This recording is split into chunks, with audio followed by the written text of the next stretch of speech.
Own Worst Enemy is a song you wrote by yourself, becomes the title track. Was that immediate? Like, you wrote it and you were like, maybe this is like what this album is? Yeah, it was a song about me from a different point of view. It's kind of like you looking at yourself from the outside looking in, and what everybody else is seeing, what everybody else is thinking. And the whole album's theme, I had a huge list of songs to choose from, probably 60, 70 songs. Yeah. Got it down to 24 songs, and I was like, okay, these songs are all about self-destruction. Mm-hmm. So I wrote this song probably, I don't know, a year and a half ago, and I was like, okay. Were you in like a self-destructive season at that time, or? I've been in and out of self-destructive seasons my whole life. But yeah, I've set that song aside and was like, this is a really good title track for something down the road. I don't feel like it's a single, but it can really piece together a whole project somewhere. Yeah, that's so interesting. When you name an album Own Worst Enemy, like, you're inviting that conversation, right? Like, it's kind of like saying, like, hey, I know I'm my own worst enemy sometimes. And like, that's a big banner to put over a batch of music. So I think it's interesting. It also sort of ties into my brain about the way that you just don't seem to be very like thrown by conflict, or by like, you're not trying to kind of like walk a tight line that I feel like a lot of artists probably feel like they are walking or have to walk. I feel like a lot of artists have put themselves on that tightrope. That, I don't know. I feel they're kind of like, oh, I can't do this because it's going to make these people mad. I can't do this because it'll make those people mad. So I got to kind of stay in the middle. Can't let out a song that's too risky. Can't something too sexual or something. I mean, I'm like, people make love. I'm like, they love that shit. or even put a cuss word in your song. If you say shit or damn. Yeah. I mean, it's like, I don't know. I can't do that to myself. I grew up around cowboys and rough people that just cussed and raised hell and said what they want to. I was a little 7, 8-year-old kid working in the back of a stockyard with people that just had no filter. And I was just thrown into the mix, and I loved it, and I never knew anything different about it. And so just that's a good way to stick out. Talk to me about Last One to Know. For me, this chorus is one of those that I'm just like, oh, that you could have walked in just with that kind of chorus feel and melody, and that would have been all the work you needed to do that day. Yeah. Wrote the song with Eric Dillon, Jack Routon, and Luke Laird. We wrote another incredible song. I came in with the hook and kind of the chorus before that. And we got done, and Luke said, hey, I was listening to all your songs. Before we get out of here, let me show you this. He put together a little track, and I just started freestyling the melody over the top of it. You did. And I'd say some gibberish, hit a word that sounded good right there, and we just put it together. And that song kind of came out of nowhere. I think we wrote it in like 30 minutes, and it's one of the highest streaming songs I've ever had. Yeah. It's it's just one of those choruses. It's really sticky. Like, it's unexpected. The lyrics are kind of unexpected, I think, in a really good way. Do you have any infamous like Last One to Know stories? Yeah.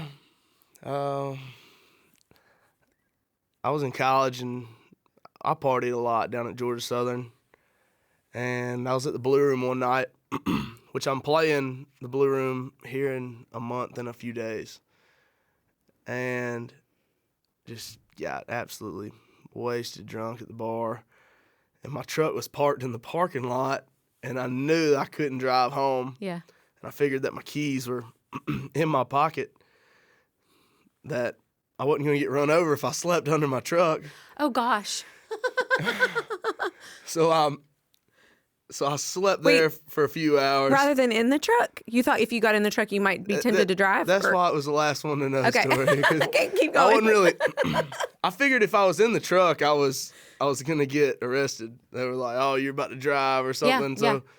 So I slept under the truck until the the tow truck driver came and went to hook up under the truck and woke me up. And he said, "Hey, dude, you got to get out of here." And it was pretty early in the morning. By the time I woke up, I was just sober enough to drive home. Oh my God. So he didn't tow me, and I got in the truck and one-eyed it. Yeah, the a way bunch of home. gravel pressed into your cheek. Yeah, no doubt. So, and those are the mornings you wake up and it really humbles you and makes you have a better mindset for the next time you go out. It's like, I have a little brother You do? that just went down to college at Georgia Southern. So every time I get to talk to him, I'm like, don't do drugs down there. It's a lot better if you're watching the other people act really Ridiculous. stupid. Yep. Yeah, it's better if you get to watch that. You get to talk about that the next day than be in the conversation, because there's a lot of anxiety that comes into that. Yeah. So I try to hit him up about once a week. I'm like, be smart. And, I would like to hear, there's those moments. There's the last one to know moments. There's, own worst enemy, or like outside dog is a favorite of mine too. But then there's a lot of like moments where you're kind of reflecting on relationship, like never call again.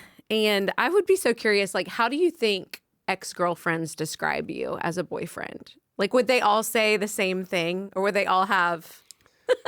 Yeah, well, younger Gavin was pretty careless with everything. Really? So like when I got out of relationships, I was just like, oh, screw it, I'm going to live my life.